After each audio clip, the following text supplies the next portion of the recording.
Bonjour, je m'appelle Alexia Faugeroux, je suis associate au BCG depuis octobre 2022 et aujourd'hui je vais vous parler du partenariat entre BCG et Solidarité Internationale, qui est une ONG humanitaire qui apporte une aide aux populations victimes de conflits et de catastrophes naturelles sur le terrain. Le BCG travaille avec Solidarité Internationale depuis 2016 et on les accompagne sur des projets pro bono, sur des enjeux stratégiques pour eux, comme par exemple leur stratégie de financement ou encore la mesure et la communication de leur impact. Cette année, nous les avons accompagnés sur la définition de leur stratégie environnementale, notamment sur les actions à prioriser dans le cadre de leur mandat humanitaire. Il y avait un vrai enjeu, à la fois pour les populations qu'ils accompagnent dans un contexte de changement climatique toujours plus complexe et menaçant, et à la fois du côté des bailleurs, qui conditionnent de plus en plus leur financement sur la capacité des ONG à réduire et à mesurer leur impact environnemental.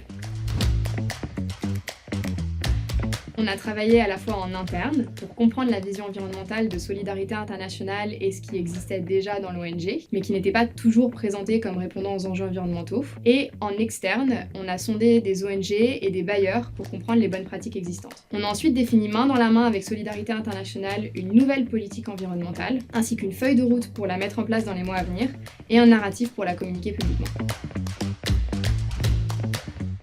On a travaillé sur deux piliers. Le premier, c'est l'impact environnemental positif de l'ONG via l'adaptation et la résilience. Cela signifie que 1. L'ONG intégrera autant que possible les enjeux environnementaux dans la conception de ses projets humanitaires, et 2.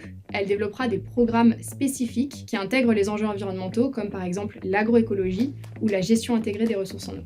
Le deuxième, c'est l'atténuation de l'impact environnemental négatif de l'activité de Solidarité Internationale, comme sur le transport ou la construction. Ça passe par exemple par l'utilisation d'un outil de mesure de l'impact sur le terrain, ou encore par l'utilisation de matériaux locaux sourcés durablement dans la construction des abris. On a aussi réfléchi ensemble à comment assumer de ne pas toujours pouvoir être exemplaire sur la protection de l'environnement, notamment lorsque cela met en péril le mandat de Solidarité Internationale de sauver des vies, comme par exemple lorsqu'il faut acheminer de l'eau par camion à des populations en situation d'urgence. Enfin, on a mis en place ensemble un suivi régulier pour voir l'évolution de la mission, même après notre départ.